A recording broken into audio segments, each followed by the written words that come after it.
The gunfire never truly stopped on the Western Front. It only thinned, faded, then returned without warning. On the morning of September 28, 1918, near the French village of Marcoing, the battlefield between the British and German trenches was already littered with the results of a failed advance. Torn earth, broken rifles, men lying where they had fallen, some dead, others still moving, calling out from shell holes that no one dared approach. This strip of ground had a name that every soldier feared. No Man's Land. It was a place designed to kill anyone who entered it. Barbed wire slowed movement. Mud pulled at boots. Machine guns were positioned to fire the moment a head appeared above cover. Even the wounded were targets, because stopping meant dying. By that stage of the war, every soldier understood the rule. If you were hit out there, you waited. Rescue almost never came. Henry Tandey knew this. He had been fighting since 1914. He had survived Ypres, the Somme, Passchendaele. He had seen men cut down in seconds for far less than standing upright in open ground. He was not reckless. He was experienced enough to understand exactly what he was about to risk. Yet when the attack stalled and the cries began rising from no man's land, Tandey did something almost no one else would. He stood up, not in a rush, not in panic. He rose to his full height, adjusted his gear and stepped forward into the open as bullets cracked overhead and dirt kicked up around his boots. He was not charging the enemy. He was going back for the wounded. Tandey moved slowly, deliberately, making himself visible to both sides.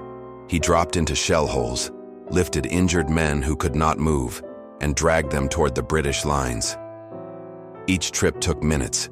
Each return trip meant crossing the same killing ground again. German machine gun crews could see him clearly. At any moment, one burst of fire would have ended it. But Tandey kept going. Witnesses later said he did not crawl. He did not sprint. He walked, hunched under the weight of broken bodies, slipping in the mud, stopping only to catch his breath before moving again. By the time he finally returned to cover, several wounded soldiers were alive who would otherwise have died alone between the lines. But the moment history would remember happened later that day. As the fighting shifted and the smoke thinned, Tandey found himself face to face with a wounded German soldier emerging from the haze. The man was limping, barely able to stand, his rifle hanging uselessly at his side. They locked eyes. In that instant, Henry Tandey had a clear shot. What he chose to do next would become one of the most haunting stories to come out of the First World War. The German soldier did not raise his rifle. He could not. He emerged slowly from the smoke, one leg dragging behind him. Mud coated his uniform so thickly it was hard to tell its original color. His helmet sat crooked on his head, dented and scratched, and one hand pressed against his side as he limped forward. Henry Tandey saw everything at once. They were close now, only a few yards apart. Close enough for Tandey to see the man's face beneath the grime. He looked young. His eyes were wide, alert, fixed directly on Tandey. Not searching for cover, not looking for an opening, just waiting. Around them, the battlefield continued its low, constant roar. Artillery thumped in the distance. Smoke drifted across the shattered ground. But in that narrow space between the two men, the war seemed to pause. Training took over. An enemy soldier standing in front of you was still a threat. Wounded men could still fire. Hesitation could still get you killed. Tandey raised his rifle and brought the sights up almost without thinking. The German soldier stopped. He did not beg. He did not reach for his weapon. He simply stood there, breathing hard, one hand hanging uselessly at his side. Their eyes met. For a moment, nothing happened. Tandey could fire. One pull of the trigger would end it. No witnesses, no questions. Just another body lost in no man's land. But he hesitated. Later, Tandey would never fully explain why. It was not a calculated decision, not a heroic gesture.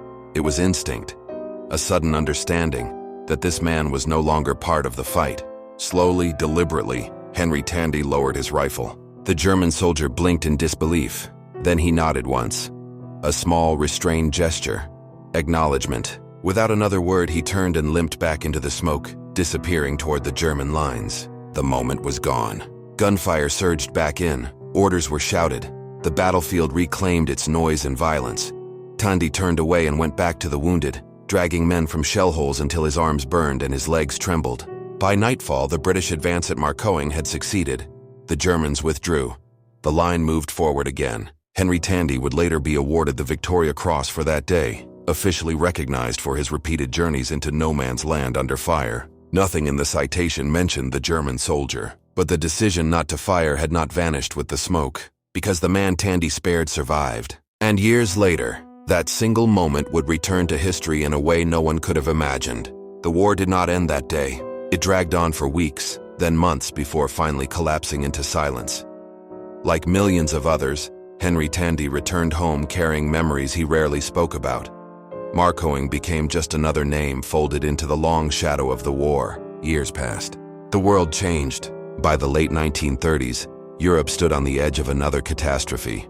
New uniforms replaced old ones, new flags were raised, and old wounds, never truly healed, began to tear open again. In 1938, British Prime Minister Neville Chamberlain visited Germany in an attempt to prevent another war. During his meetings, he was shown a painting hanging in Adolf Hitler's private residence. It depicted a British soldier carrying a wounded comrade across a First World War battlefield. Hitler stopped in front of it. He told Chamberlain that he recognized the soldier in the painting. The man, he said, had spared his life during the war. The soldier's name was Henry Tandey. According to Hitler, he had been wounded and separated from his unit near Marcoing in 1918. As he attempted to retreat, a British soldier aimed his rifle at him. Hitler claimed the man lowered his weapon and let him go. That moment, Hitler said, had never left him. When Chamberlain later mentioned the story to Tandey, the British veteran was stunned. He confirmed that he had spared a wounded German soldier at Marcoing. He could not say for certain who the man was, but the details matched. The location, the timing, the moment. If true, one of the most destructive figures in history had once stood helpless in front of a single British rifle and lived because it was not fired. Historians still debate the claim. Some question Hitler's version of events. Others point to the evidence that places both men in the same area at the same time. What cannot be debated is this: Henry Tandey acted with humanity in a place designed to destroy it. He could not have known what the future would bring. No one standing in the mud of no man's land could have imagined the scale of what was coming. Tandey lived the rest of his life quietly. He never spoke of regret. He never claimed credit for mercy. He made a choice in a single moment. History carried the consequences. The story did not end with the revelation. As word of the encounter spread, historians began to question it. Some doubted the claim entirely. Memories, they argued, are fragile. War distorts truth. Hitler was known to reshape events to suit his own narrative. There was no photograph of the moment, no official record, no witness who could say with certainty who that wounded German soldier truly was, and yet the pieces were unsettling. Henry Tandey was there. The location matched, the timing aligned, and the painting existed long before the Second World War began. Tandey himself never denied the encounter. He acknowledged that he had spared a wounded enemy soldier near Marcoing. He simply refused to speculate beyond that. He did not claim responsibility for history. He did not defend or regret the decision. He treated it as what it had been: one moment, one choice, made without knowledge of the future. This is what makes the story endure, not because of who the spared man may have become, but because of the impossible position Tandey stood in.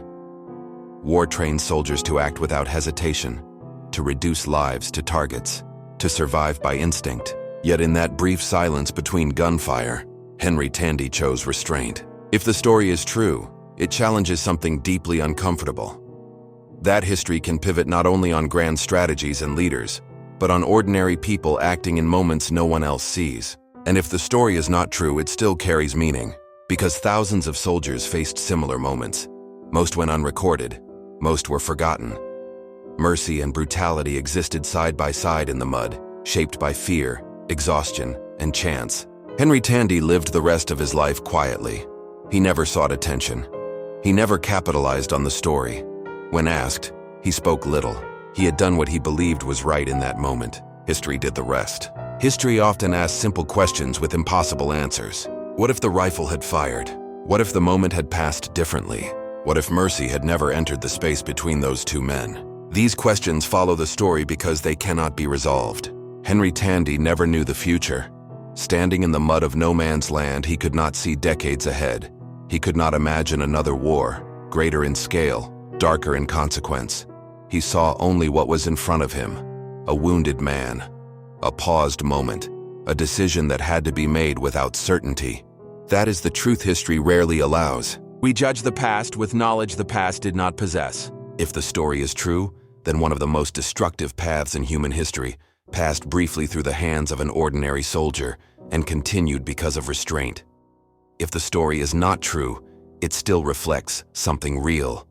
That war is not shaped only by generals and leaders, but by countless unseen moments where individuals choose how much of themselves they are willing to lose.